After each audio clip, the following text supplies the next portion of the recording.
So what I'm gonna do is today I'm going to steal Snickerdoodle's totally 100% original idea, and I'm gonna make my own video on random thoughts that I had because, you know, I think it would just be fun. So let's get right into it. So a while ago there was this thing called the Cod War, not the Cold War, not the Clone Wars, but the Cod War, as in the fish. Um, it was the only conflict in recorded history to have only one casualty. It's actually a pretty interesting story. The war was basically a dispute between Iceland and the UK about fishing rights in the waters around Iceland.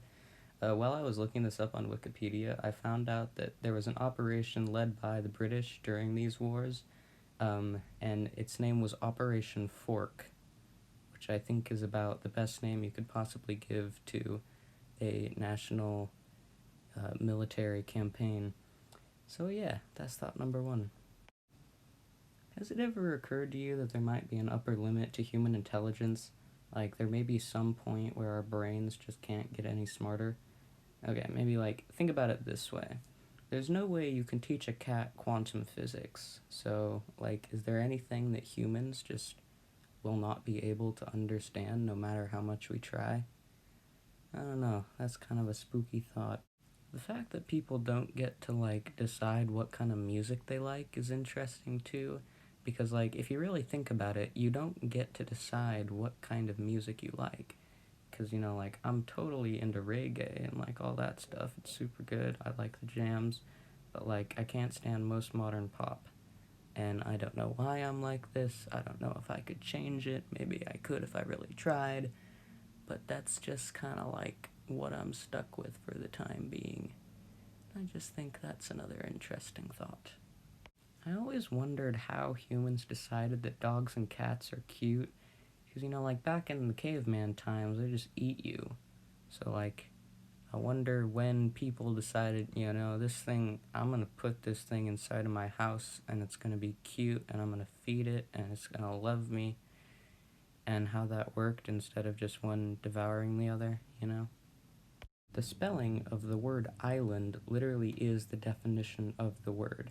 Island is land, boom, because an island is land. So, I don't know, maybe this is kind of weird, but I was just thinking about, how people from the future are going to view us, because, we view people from the past in probably a different way that they viewed themselves. So, how are people from the future going to think about us? Is it going to be a step in the right direction, a step in the wrong direction? Maybe they'll just think that this was a dark age or something. Maybe it was a super awesome age where, everybody was just vibing, having a grand old time. But, that's kind of not happening right now. Who knows what the future holds. Reading a book is just staring at a piece of pulverized wood and hallucinating by having somebody else's thoughts imprinted onto your mind. It's just a little strange, don't you think? When it comes down to it, all we as a species are is really just a bunch of interesting piles of sludge that want to keep moving for just a little while longer. And that's alright.